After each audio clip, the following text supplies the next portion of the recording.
Silvassa Lions English medium સ્કૂલમાં તારીખ 19મીના રોજ ઝાંસીની રાણી લક્ષ્મીબાઈની જન્મજયંતિની ઉજવણી ખૂબ જ ઉત્સાહભેર ઉજવવામાં આવી હતી। આ કાર્યક્રમનો શુભારંભ મુખ્ય અતિથિ Lions club of Silvassa charitable ટ્રસ્ટના અધ્યક્ષ મહોદય માન્ય ફતેહસિંહજી ચૌહાણે શાળાના ઉપસ્થિત કાર્યકારિણીના સદસ્યો સાથે મળીને રાણી લક્ષ્મીની છબી સામે દીપ પ્રજ્વલિત કરી પુષ્પાંજલિ અર્પિત કરી હતી। આ પાવન પર્વે મુખ્ય અતિથિ માન્ય ફતેહસિંહજી ચૌહાણ, સચિવ માન્ય કુલદીપસિંહજી મુન્દ્રા સહિત વિદ્યાર્થીઓ ઉપસ્થિત રહ્યા હતા। આ પ્રસંગે શાળા વિદ્યાર્થીનીઓએ રાણી લક્ષ્મીબાઈની વીરતા, નિડરતા અને શૌર્યગાથા નાટ્યકૃતિ તેમજ વક્તવ્ય દ્વારા પ્રસ્તુત કરી હતી તથા વિડીયો ક્લિપ દ્વારા આપણા દેશમાં વારાણસી જેવા પવિત્ર સ્થળે જન્મેલા ઝાંસીની રાણી લક્ષ્મીબાઈની શૌર્યગાથા બતાવવામાં આવી હતી। ત્યારબાદ શાળા સચિવ શ્રી કુલદીપસિંહ મુન્દ્રાજીએ પોતાના સંબોધનમાં પોતાના રાષ્ટ્રની રક્ષા માટે એક નાયના બુલંદ હોસલા તથા કોઈ પણ સંજોગોમાં પોતાની ઝાંસી ન આપવાની પ્રણ લેનારી એવી વીરાંગના ઝાંસીની રાણી લક્ષ્મીબાઈની શૌર્યગાથા વિશે જાણકારી આપી।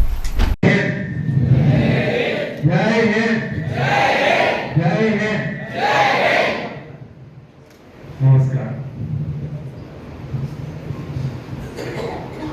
नारी शक्ति का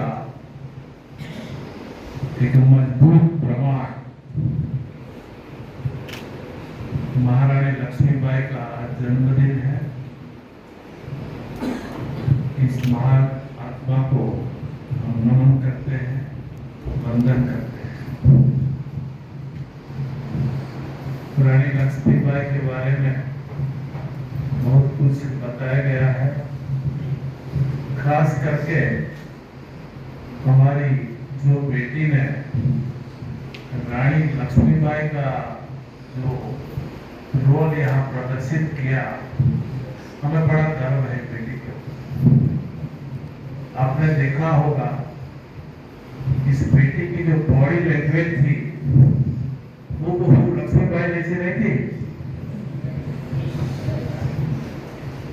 उनका फेशियल एक्सप्रेशन,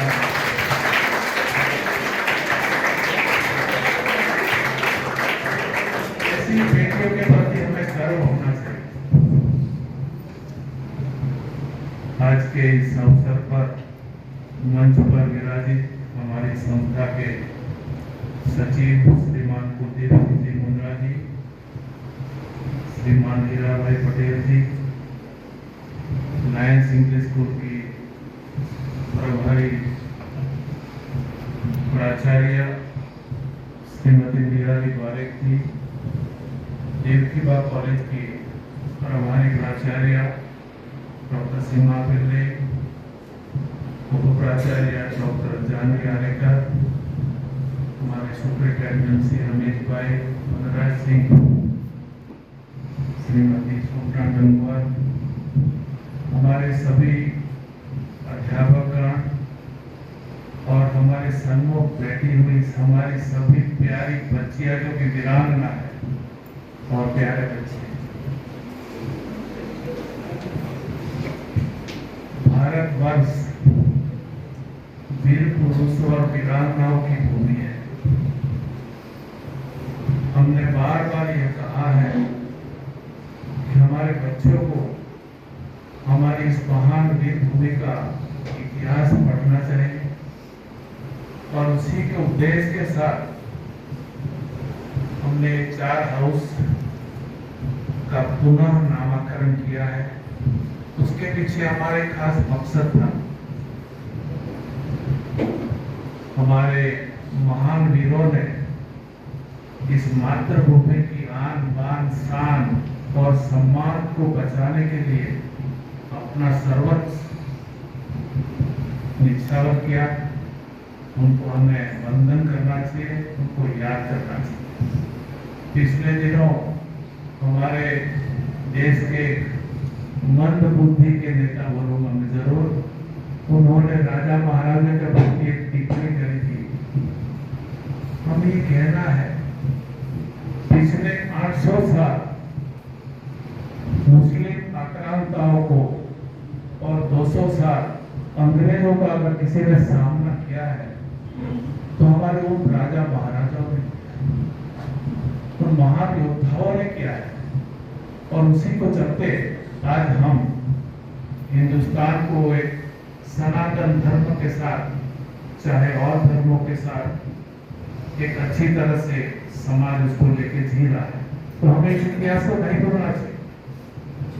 आजादी के बाद हमारे कुछ नेताओं ने अपने निजी स्वार्थ के चलते और कई दूसरी बातों के चलते सही इतिहास हमारे जनता को नहीं पता है।